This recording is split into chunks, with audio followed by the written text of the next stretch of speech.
അനീഷിന്റെ ഗെയിമിലെ പോരായ്മകൾ ലാലേട്ടൻ ഇന്നലെ വന്ന സമയത്ത് വളരെ കൃത്യമായിട്ട് തന്നെ ചൂണ്ടിക്കാണിച്ചിട്ടുണ്ട്. കഴിഞ്ഞ സീസണുകളിലെ കണ്ടസ്റ്റൻസിനെ ഒക്കെ തന്നെ ഉദാഹരണമായി വെച്ചുകൊണ്ടാണ് ലാലേട്ടൻ കൃത്യമായിട്ട് ചൂണ്ടിക്കാണിച്ചത്. അതായത് ജോലിയൊക്കെ ലീവ് എടുത്ത് ഒരുപാട് കഷ്ടപ്പെട്ട് ബിഗ് ബോസ് ഇരുന്ന് കണ്ടതല്ലേ, അവരൊക്കെ എങ്ങനെയാണ് ഗെയിം കളിച്ചത്, എങ്ങനെയാണ് പുറത്തറിയപ്പെടുന്നത് എന്നൊക്കെ അറിയോ എന്നൊക്കെ ലാലേട്ടൻ ചോദിക്കുന്നുണ്ട്.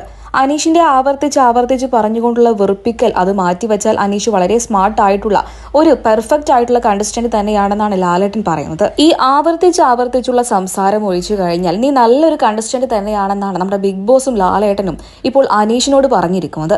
സത്യം പറഞ്ഞാൽ നല്ലൊരു ഉപദേശം തന്നെയാണ് ലാലേട്ടൻ കൊടുത്തിട്ടുള്ളത്. ഇതുകൊണ്ട് ചിലപ്പോൾ വേണമെങ്കിൽ അനീഷിന്റെ ആ ഒരു ബിഗ് ബോസ് വീട്ടിലെ ഇമേജ് തന്നെ മാറി മറിഞ്ഞേക്കാം. ചിലപ്പോൾ ഇനി ബിഗ് ബോസ് വീട്ടിന്റെ മുന്നോട്ടുള്ള നായികക്കല്ലായി മാറാൻ പോകുന്നത് നമ്മുടെ അനീഷ് തന്നെയായിരിക്കും. ചിലപ്പോൾ അദ്ദേഹം പാടെ മാറി മറിഞ്ഞ് അദ്ദേഹത്തിന്റെ ഗെയിമിംഗ് സ്ട്രാറ്റജി ഒക്കെ തന്നെയും ആകെ ഇടിഞ്ഞു പൊളിഞ്ഞു വീണ് അദ്ദേഹം ഇനി വരുന്ന എപ്പിസോഡുകളിലൊക്കെ തന്നെയും ബിഗ് ബോസ് വീടിന് പുറത്താകാൻ വരെയുള്ള സാധ്യതകളുണ്ട്. എന്തൊക്കെയായാലും ലാലേട്ടൻ നല്ലൊരു കാര്യം തന്നെയാണ് ചെയ്തിട്ടുള്ളത്. അനീഷിനോട് മാത്രമല്ല, മറ്റുള്ള എല്ലാ കണ്ടസ്റ്റൻസിനും നല്ല ഉപദേശങ്ങൾ തന്നെയാണ് ലാലേട്ടൻ നൽകിയിട്ടുള്ളത്.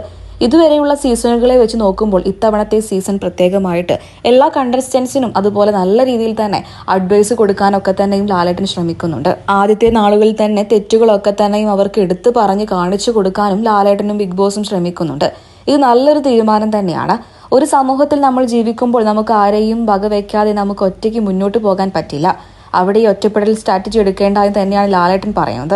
മുൻ സീസണുകളിലെ മത്സരാർത്ഥികളായ ആര്യ, റിയാസ് എന്നിവരുടെ പേരൊക്കെ തന്നെയാണ് നമ്മുടെ ലാലേട്ടൻ എടുത്തു പറയുന്നത്.